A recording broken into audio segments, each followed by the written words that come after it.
if we're helping the average person in retail save 25 minutes, now all of a sudden it's like you're there early already. Now you got an extra 25 minutes to do what? Well, cool. Maybe you'll go get a hot dog now. Maybe you just, like, you weren't originally going to get a beer. Maybe now you do get a beer. So, and then for a fan experience, it's better for you.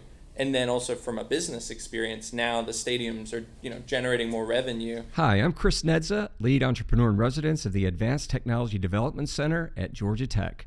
We're the state of Georgia's technology incubator. Welcome to season 1 of the ATDC podcast, Executive Bytes.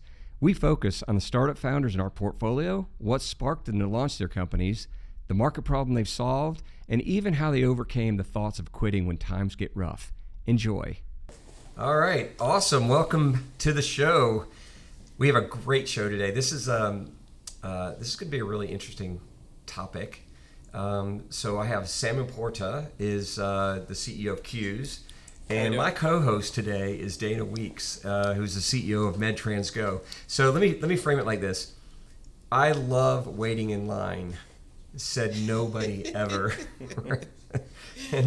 and Samuel, I want to get into, let's do an overview of what's the pain that you cause. I set it up because your company deals with lines and people waiting.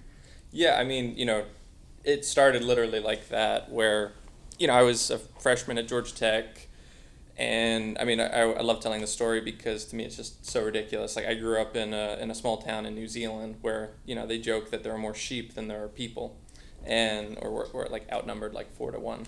And in the entire population of New Zealand is 5 million, which is the same as the Metro Atlanta population. And so coming to tech, it was so interesting seeing just like you'd walk by class, there's a Starbucks. It's like, oh, it's not that busy. You come back 10 minutes later, there's a 40-minute line out the door. And I remember it was like I was studying for a midterm. It was like 9 p.m. on a Thursday. And, I'm just exhausted after like 6 hours of study. And I'm like, all right, got to get a coffee, go for the whole midnight grind. You're in the Colk, and, you can smell the coffee like emanating through the building. Right. So I'm like, all right, yeah, I got to go do this. So we head down. I'm like, surely it's Thursday at 9 p.m. Like it should be like in and out, no problem.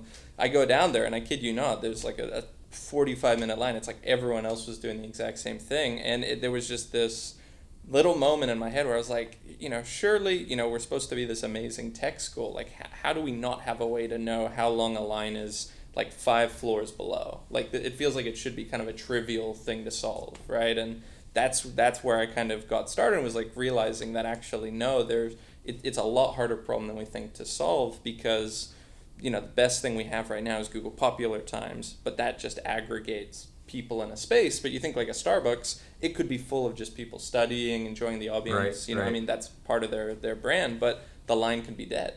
Or it could say it's fully busy because there's a line out the door, and that's not really useful for making a decision. So that's where I kind of decided, all right, this sounds like this would be something worth solving.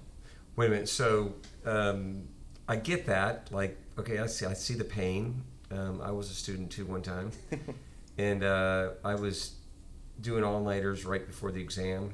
Like, you were probably a little better than that, weren't you? Right?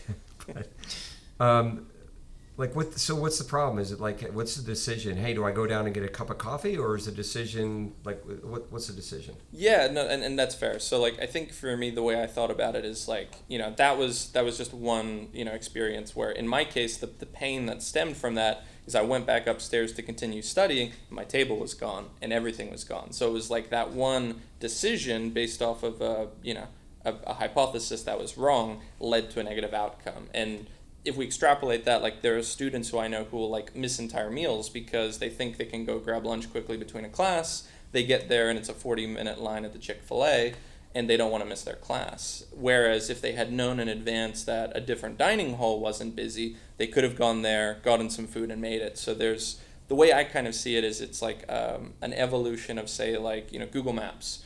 Back in the day it was just paper maps, and we were just lucky if, we're hoping we don't hit traffic. Nowadays we have, all of this digitized data around traffic, and, who knows how many, hours or days people have been able to save of their own time because of that more optimal routing. And without that technology, we wouldn't have those experiences. So I saw this as something where that could just be a, phenomenal impact at scale. Like imagine, knowing in advance when you go to an airport, how busy is TSA, if you, are in a brand new city and you want to get a bite to eat, what's busy, what's not.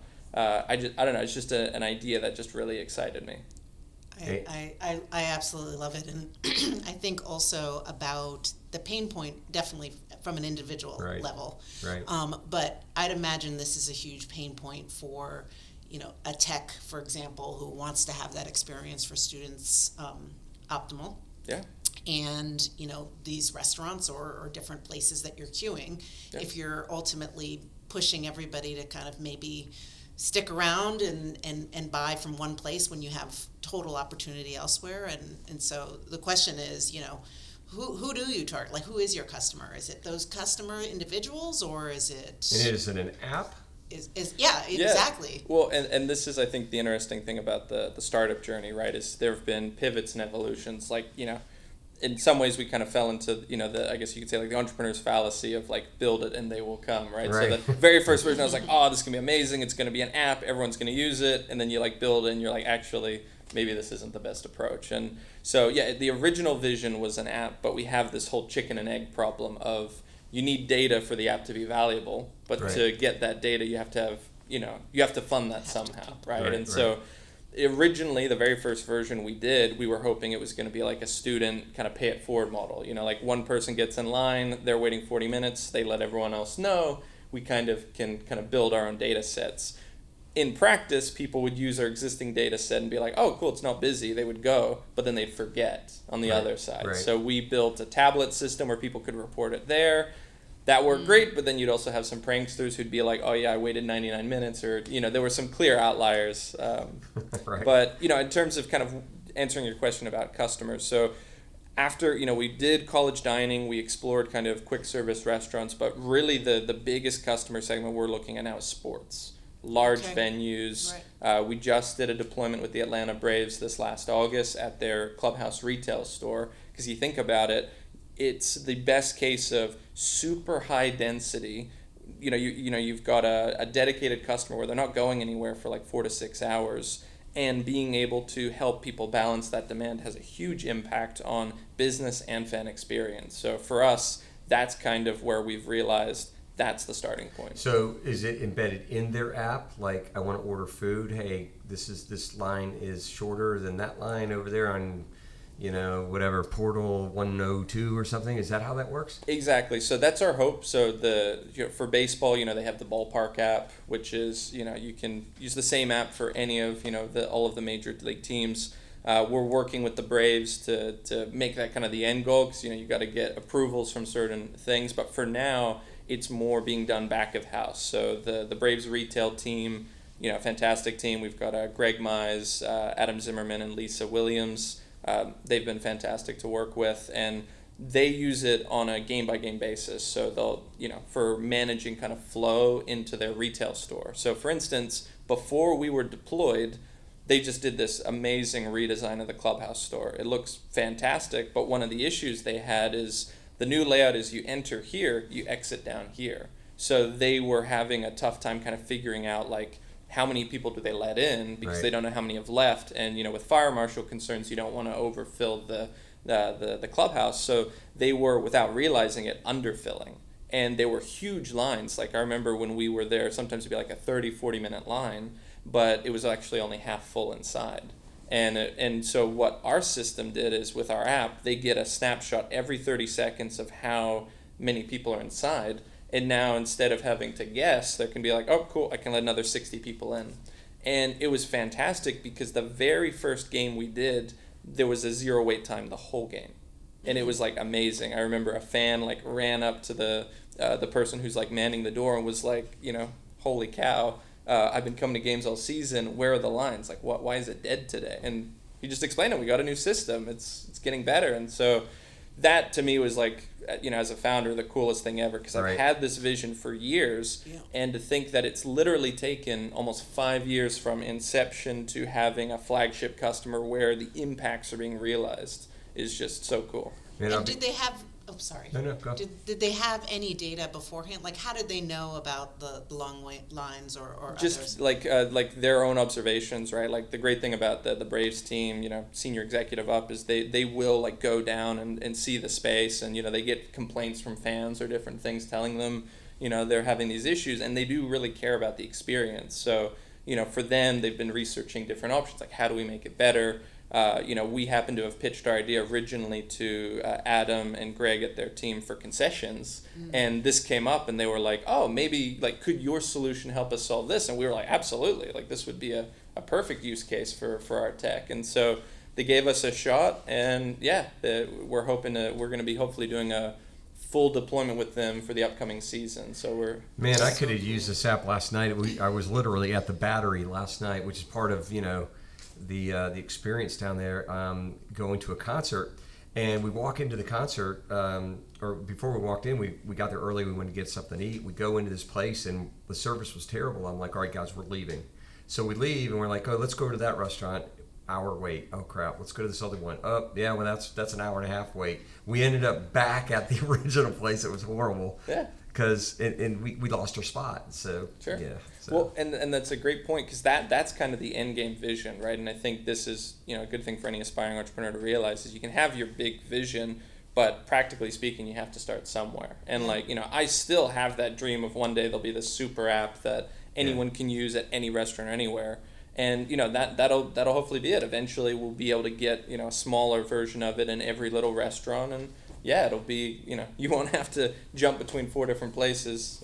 Because our taste in food changed dramatically based on which one we could go to. Exactly. Yeah. Yeah, that's interesting. But I love the idea of focusing on retail too, because that's an area that you can really kind of grow and ultimately, I think, plug into so much other data points. I mean, you're in the MedTrans Go's and the health care special. I mean, they could apply to the hospital systems too, though, couldn't it? Absolutely. I mean, I think, we're just efficiency both internally, but when you're coming in and out and for something that's not emergent. Patients. Yes, yeah, exactly. Don't want to send you on a rabbit trail. No. No. I mean, again, I think sports and retail and even I actually remember back in business school, I did a trip to Vegas. Are you gonna drop the name drop that? No. She went to Stanford. No. That's not a name drop at all. But we went and saw kind of the operations at these casinos, and where actually the main drive that they're trying to do is drive retail. Especially at the higher end casinos, and so. Oh yeah, you see that like Bellagio, Caesars. Yep. I mean, there's probably more square footage sometimes for the shops than there even is for the actual floor. So. That's absolutely right, and in fact, I think some of the games are meant to drive people to win a little bit to then buy in the retail stores. But interesting. But I was thinking about that in terms of queues, because it's just ultimately so important. And anytime you're waiting in line, my mind is thinking how can we be more efficient? I mean, I would love that, because one of my side passions is poker, and I played in the World Series. Oh, that's right. You the World Series of Poker champ, right? Yeah. So definitely that's on the agenda. Get all of Vegas deployed. Can you see that? I can see that. It's fun. It is fun. Well, and I love it because it's I feel like in business there's always the joke you have to be either good at poker or golf, and my swing is not great, so that'll be my thing is the cards. I get too sweaty playing poker, so I have to do golf. I have no poker face. You would know. I have no aces. All aces. Well, this is the nice thing about since COVID. You can I feel like one of the things social stigma. I always thought about this. Why don't people wear masks when they're sick, right? I feel like Japan and some of the more Asian countries have been more on that sooner. But since COVID, I feel like the stigma's kind of gone away a little bit, where you can wear a mask. And so for poker, a bit like you, sometimes I'll be a little too expressive. I'll just bring a mask, and it removes my biggest weakness from playing. Really? Wow. Yeah, and there's no rule against it. People wear glasses, people wear hoodies. The only thing you can't do is have someone in your ear telling you what to do. So. Wow, that's so. I mean, the whole thing is just. It sounds fun too. Yeah, for sure. I mean, I'd imagine, like, what has been, you talked a little bit about, when you launched with the Braves and you got that feedback. Like, what else is fun about this? This just sounds like a great... Yeah. What, cues or poker? Cues. Cues. We're going to bring you back. Yeah, let's bring it back. Exactly. Let's go back. Yeah, it's important. Yeah, too. back Hit me. Yeah, I mean, like, I think what's really cool is thinking about, like, the long-term impacts, right? I mean, one of the things that we're looking at, I would say, like, retail, right, as a great starting point. There's so many different retail stores in the Braves, but then, one of the things we've realized is if we're helping the average person in retail save 25 minutes, now all of a sudden it's like you're there early already. Now you got an extra 25 minutes to do what? Well, cool. Maybe you'll go get a hot dog now. Maybe you just, like, you weren't originally going to get a beer. Maybe now you do get a beer. So, and then for a fan experience, it's better for you. And then also from a business experience, now the stadiums are, generating more revenue, just as like a natural byproduct. And I think that's the thing I love about our business is it acts in the background and it just improves things in a forced way, right? It's like people are still making, decisions. Eventually fans will be able to see, like, oh, cool, like, it's only a 2-minute line to get a pizza. Let me go do that. I mean, I remember where I kind of had the eureka moment for stadiums is we did an initial pilot with State Farm Arena last year. And this was, like, right when we were just kind of exploring the idea. And we did the Stevie Nicks concert. And we had our sensors set up for, like, concessions downstairs and upstairs.